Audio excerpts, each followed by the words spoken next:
The obsidian chamber pulsed with a low, resonant hum, a sound that vibrated not just through the meticulously crafted alloy floors, but through the very bones of the assembled dignitaries. Light, filtered through intricate crystalline lattices, cast elongated shadows that danced with an almost sentient grace, mimicking the unease that clung to the air like a shroud. Grand Admiral Xyler, his chitinous mandibles clicking softly, surveyed the assembly. Before him sat the highest representatives of the Krill Imperium, a species renowned throughout the Triangulum galaxy for their strategic acumen and ruthless efficiency. Their antennae, usually held high in displays of confidence, were now lowered, a subtle indication of the gravity of the situation. The holographic projection at the center of the chamber shimmered, displaying a chaotic array of energy signatures, the visual representation of a distress call emanating from the outer rim, a region long considered barren and insignificant. It was the nature of the call, its desperate plea, and the chilling response it had elicited that had brought them here, to this place of somber deliberation. "The message," Xyler began, his voice a deep, sonorous rumble translated into palatable audios by the chamber's advanced acoustic dampeners, "is undeniably authentic. It originates from a previously uncharted system, designated LX-492. The senders identify themselves as humans." A wave of low murmurs rippled through the assembly. Humans, a species barely out of their planetary cradle, their technological prowess laughable compared to the Imperium's millennia of advancement. They were considered an insignificant blip on the galactic radar, hardly worthy of notice, let alone a full Imperial Council session. High Counselor Lyra, her multifaceted eyes gleaming with a mixture of curiosity and apprehension, spoke, her voice a melodic counterpoint to Xyler's baritone. "Insignificant, yes, but the distress call itself. Its content is deeply unsettling. They speak of an existential threat, one they claim is beyond their ability to contain." She paused, allowing the weight of her words to settle, and more disturbingly the message was intercepted, then answered. Another wave of nervous murmurs swept through the chamber. Intercepted distress calls were commonplace. The vastness of space was filled with the static of dying civilizations and desperate pleas. But the answer that was the anomaly that chilled them to the core. The projection shifted, displaying a new set of energy signatures, far more imposing, far more terrifying. A fleet of vessels, their designs sleek and predatory, their energy signatures radiating an aura of overwhelming power. "The Zorgan," Xyler stated, the name heavy with dread. "They have responded." The Zorgan, a species that existed on the periphery of Krill's space, shrouded in myth and fear. They were a species of pure conquest, driven by an insatiable hunger for resources and domination. Their technology was crude but brutally effective, their tactics merciless and unrelenting. They were the galaxy's apex predators, a force that even the mighty Krill Imperium treated with cautious respect. "The implications are clear," Lyra continued, her voice laced with urgency. "The Zorgan are moving towards LX-492. If they discover a habitable planet, one with readily available resources, they will not hesitate to claim it." Grand Strategist Thrax, his antennae twitching nervously, offered his assessment. "The humans are insignificant. Their loss would be regrettable, perhaps, but strategically irrelevant. Engaging the Zorgan over such a trivial matter would be unwise." Xyler turned to face Thrax, his mandibles clicking with disapproval. "Unwise, perhaps, but consider this, the Zorgan's expansion must be contained. Allowing them to establish a foothold in that sector would shift the balance of power, potentially threatening our own borders. Furthermore, the humans sent a call for help, a desperate plea into the void. Ignoring such a plea, what message does that send to the other developing species within our sphere of influence?" The council chamber fell silent. Xyler's words resonated deeply. The Krill Imperium was not merely a military power. It was also a center of civilization, a beacon of order in a chaotic galaxy. To abandon a species in need, especially in the face of such a brutal threat, would tarnish their reputation, undermining their authority and sowing seeds of doubt among their allies. High Arbiter Zella, her ancient face etched with wisdom and concern, spoke, her voice slow and deliberate. "We are bound by the galactic accords to offer assistance to developing species in distress.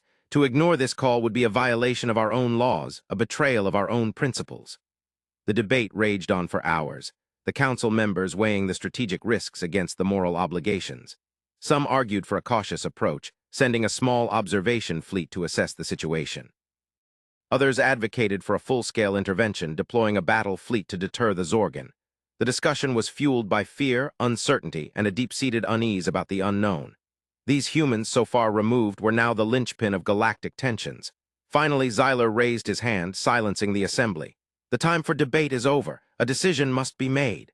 He paused, his gaze sweeping across the faces of the council members. I propose a compromise. We will dispatch a task force, a force large enough to deter the Zorgan, but small enough to avoid a full-scale confrontation. This task force will assess the situation, evaluate the human threat, and determine the appropriate course of action. The council members nodded in agreement. It was a pragmatic solution, one that balanced the strategic risks with the moral obligations. The task force would serve as a deterrent, a symbol of the Imperium's commitment to protecting its sphere of influence. But it would also provide them with an opportunity to study the humans, to understand their capabilities and assess their potential threat. Very well, Xyler declared, his voice resonating with authority. The task force will be led by Fleet Commander Valerius. He is to proceed with utmost caution, prioritize the preservation of Krill lives, and avoid engaging the Zorgan unless absolutely necessary. The projection in the center of the chamber shifted again, displaying the image of a Krill battlecruiser, its sleek hull gleaming under the crystalline light. The vessel was a marvel of engineering, armed with powerful energy weapons and equipped with advanced sensor arrays. It was a symbol of the Imperium's power, a testament to their technological superiority. But as Valerius's image filled the screen, a sense of unease remained. The humans were an unknown quantity, and the Zorgan were a force to be feared. The galaxy held its breath, waiting to see what would unfold in the uncharted system of LX-492. Fleet Commander Valerius stood on the bridge of the Asterisk Indomitable, his multifaceted eyes fixed on the holographic display before him. The vast expanse of space stretched out before them, a canvas of swirling nebulae and distant stars. He was a seasoned veteran, a veteran of countless battles, a warrior who had earned his rank through skill, courage, and unwavering loyalty to the Imperium. Yet despite his years of experience, he felt a sense of unease, a feeling that something was not quite right. The sensor readings from LX-492 were anomalous. The human ships were primitive, their technology generations behind the Krill. But their energy signatures, they were unique. Report, Valerius commanded, his voice crisp and authoritative. The sensor officer, a young Krill with antennae twitching nervously, responded, Fleet Commander, we are approaching the LX-492 system. We are detecting multiple Zorgan vessels in orbit around the third planet. They appear to be scavenging. Scavenging, Valerius repeated, his mandibles clicking in disbelief. The Zorgan were conquerors, not scavengers. They typically sought to overwhelm a planet, strip it of its resources, and enslave its population. The fact that they were merely scavenging suggested that something had gone wrong. Affirmative, Fleet Commander, the sensor officer confirmed. They are collecting debris, fragments of ships, and biological material. Valerius's unease deepened. What about the human ships? Are they engaging the Zorgan? Negative, Fleet Commander. The human ships are absent. We are detecting no active vessels within the system. Absent? Where were they? Had they been destroyed by the Zorgan? Had they fled the system in terror? Or was something else at play? Valerius felt a growing sense of dread. The humans were an enigma, their actions unpredictable and illogical. He couldn't shake the feeling that he was missing something crucial, something that could have dire consequences for the Imperium. He activated the comm system, his voice resonating through the ship. All ships prepare for combat. We are entering a hostile environment. Maintain vigilance and be ready to engage the Zorgan at a moment's notice. The Indomitable and its escort ships, a squadron of sleek destroyers and heavily armed cruisers, moved into formation, their energy weapons charged and ready. They approached the third planet, their sensors scanning for any sign of human resistance. As they drew closer, they began to see the truth. The planet's surface was scarred. Not scarred by orbital bombardment, but something else. Gigantic claw marks rent the surface of continents. Cities were torn open as if something immense had ripped through them. Forests were flattened. The Zorgan ships seemed to be picking over the carcass of a world. Suddenly, a message came through on a restricted channel. Unidentified Krill vessels, this is Earth Central Command. We have been expecting you. The voice was calm, measured, and unmistakably human. It was as if they were discussing the weather. Valerius was stunned. Earth Central Command, but where are you? The reply was chilling in its simplicity. Everywhere. Then, from the ruins of the shattered planet, something moved, something vast, something that dwarfed even the Zorgan warships. It was a ship unlike anything Valerius had ever seen. A vast, modular structure built from the remnants of 1,000 battles, bristling with weaponry of unimaginable power. It was as if the planet itself had risen up to defend itself. And on its hull, painted in bold, defiant letters, were two words: Humanity endures asterisk. The Zorgan fleet, caught completely by surprise, opened fire. but their weapons were like sparks against a raging inferno. The human megaship unleashed a storm of energy that tore through the Zorgan vessels like paper.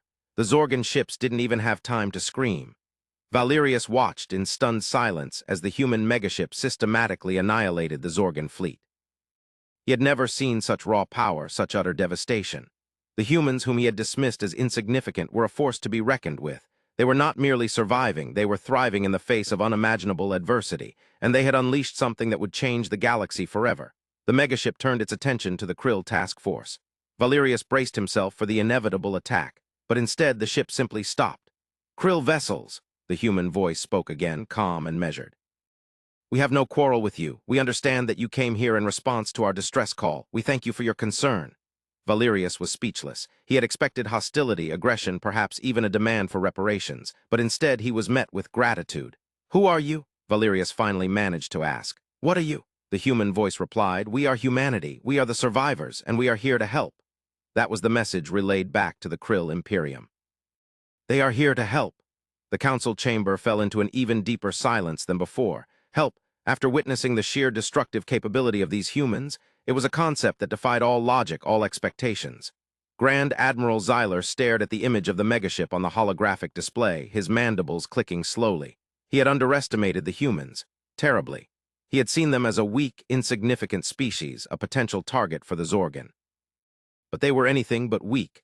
They were a force to be reckoned with, a power that could potentially reshape the entire galaxy. High Counselor Lyra, her multifaceted eyes narrowed in thought, spoke, her voice soft but firm.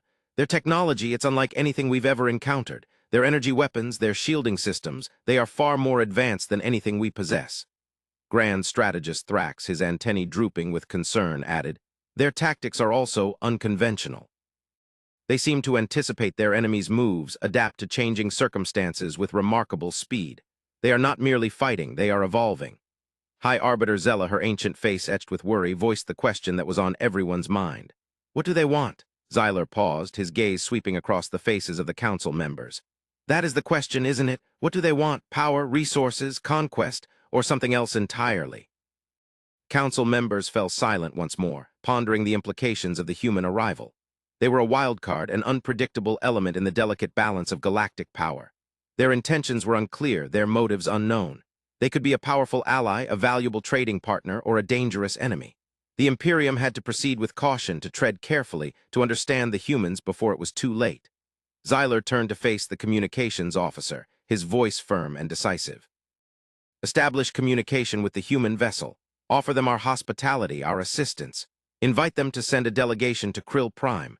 We must learn more about them, understand their intentions, and determine their place in the galaxy." The Krill Imperium extended an invitation to the survivors of Earth. A delegation of humans, led by a woman who identified herself only as Commander Eva Rostova, arrived on Krill Prime a week later. She was tall, with piercing blue eyes and a calm, measured demeanor. She carried herself with an air of quiet authority, a confidence that belied her species' relatively short history. The Krill were initially wary of Rostova and her team. They were so human. Their bodies soft, their faces expressive, their emotions easily readable. They were so different from the Krill, whose chitinous bodies and multifaceted eyes seemed to convey an air of cold detachment. The Krill had difficulty understanding human humor, their social customs, their complex emotional responses. But they were also intrigued. The humans were adaptable, resilient, and surprisingly intelligent. They possessed a unique perspective on the galaxy, a different way of thinking that challenged the Krill's own assumptions. Rostova explained the history of humanity, their rise to prominence, their colonization of the stars, their encounter with the Zorgan. She described the brutal war that had followed, the devastation of Earth, the loss of billions of lives. She spoke of the human spirit, their determination to survive, their unwavering belief in the power of hope. The Krill listened in rapt silence, their antennae twitching with a mixture of disbelief and admiration. They had never encountered a species that had faced such adversity and emerged with such resilience. Rostova then revealed the true purpose of her mission. "We are not here to conquer or to dominate," she said, her voice clear and unwavering. "We are here to warn you." She explained that the Zorgan were not merely a predatory species. They were a symptom of a much larger problem. They were drawn to areas of galactic instability, to systems that were weakened by conflict or internal strife. They were scavengers, preying on the weak and vulnerable. But there was something else, something darker, something far more dangerous that drew them to these systems. "We have discovered a pattern," Rostova said. "The Zorgan are not merely seeking resources, they are seeking something else, something ancient." She revealed that the Zorgan were drawn to areas of high energy concentration, to systems that contained remnants of ancient civilizations or powerful artifacts. They were seeking to unlock the secrets of the past, to harness the power of forgotten technologies, and they were willing to destroy anything that stood in their way. "We believe that the Zorgan are searching for something that could threaten the entire galaxy," Rostova said. "Something that could unleash a force of unimaginable destruction." The Krill were stunned. They had always seen the Zorgan as a nuisance, a minor threat that could be contained with sufficient force. But Rostova's revelation suggested that they were dealing with something far more dangerous, something that could potentially shatter the fragile peace of the galaxy. Xyler, his mandibles clicking with concern, asked, "What is this something? What are the Zorgan seeking?" Rostova hesitated for a moment, her eyes filled with a mixture of fear and determination. "We don't know for sure," she said, "but we believe it is connected to an ancient signal, a signal that has been echoing across the stars for millions of years." She explained that humanity had discovered the signal decades ago while exploring the outer reaches of the galaxy. The signal was faint, almost imperceptible, but it was undeniably there. It was a message, a call for help, emanating from a distant galaxy, a galaxy that had long since vanished from the galactic map.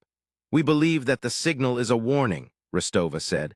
"A warning about a threat that destroyed an entire civilization, a threat that could potentially destroy us all." The Krill were skeptical. They had always believed that their species was the most advanced in the galaxy, that they possessed the knowledge and technology to overcome any challenge. But Rostova's words planted a seed of doubt. What if they were wrong? What if there were forces at play in the galaxy that they didn't understand? Xyler, despite his skepticism, recognized the gravity of the situation. He knew that he had to take Rostova's warning seriously. He couldn't afford to dismiss it as mere superstition or unfounded fear. The fate of the Imperium, perhaps even the fate of the entire galaxy, could depend on it. "What do you propose we do?" Xyler asked. Rostova replied, "We need to work together. We need to pool our resources, our knowledge, our technology. We need to find the source of the signal, understand the nature of the threat, and prepare ourselves for the inevitable confrontation." And so, an alliance was forged between the Krill Imperium and the remnants of humanity. A partnership built on mutual respect, shared fear, and a common desire to protect the galaxy from an unknown threat.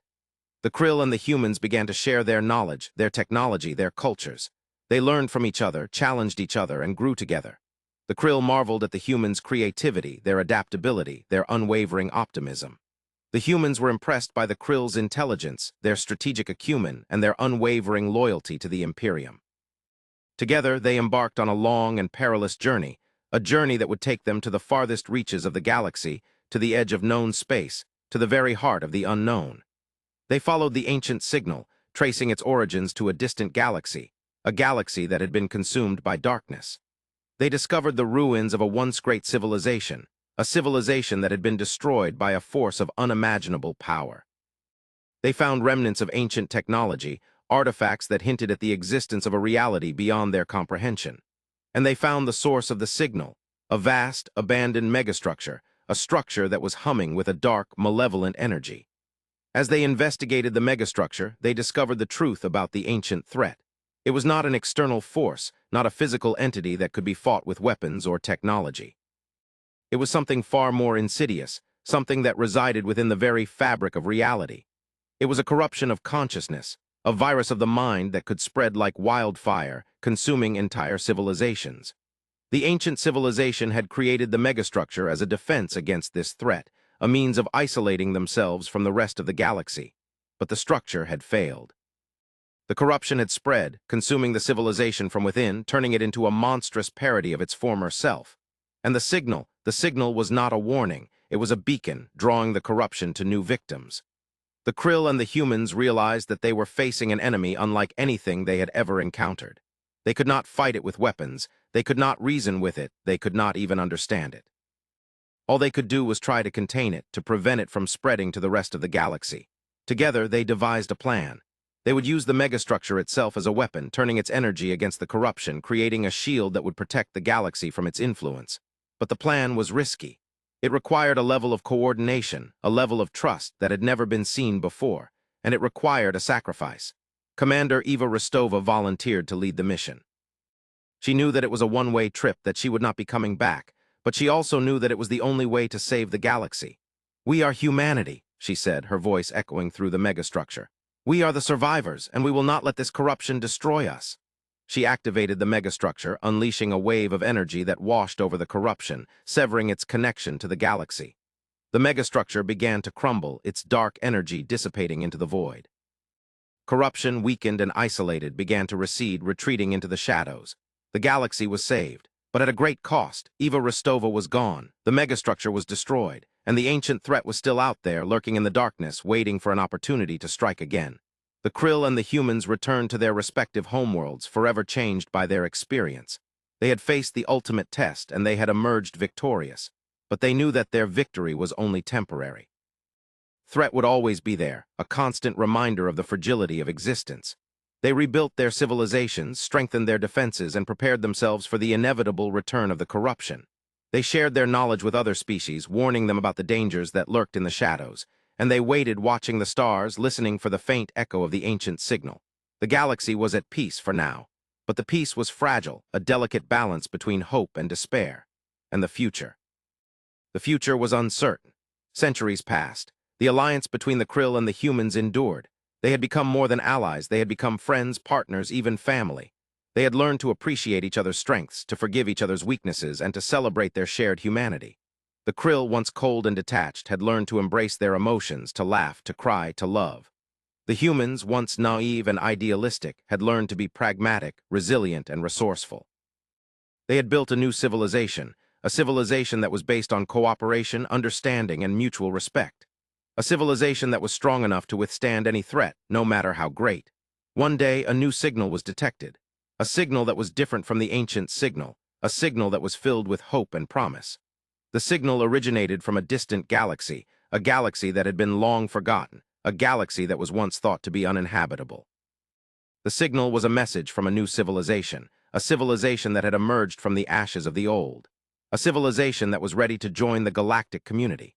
The Krill and the humans responded to the signal, sending a delegation to the distant galaxy. They were greeted with open arms, welcomed as heroes, as saviors. They had saved the galaxy from the corruption, and they had inspired a new generation to reach for the stars. The future was bright. The galaxy was full of hope. And the alliance between the Krill and the humans, it was stronger than ever. They had faced the darkness, and they had emerged into the light. And they knew that, together, they could overcome any challenge, no matter how great. They were humanity, and they were here to stay. But the biggest twist of all had to be the entity they found transmitting the new signal. It was a consciousness born of the very megastructure destroyed centuries ago. A being of pure energy and memory, preserving the knowledge of a lost civilization and seeking to rebuild a better future across the stars. It was a message sent not just to ask for help, but to offer salvation.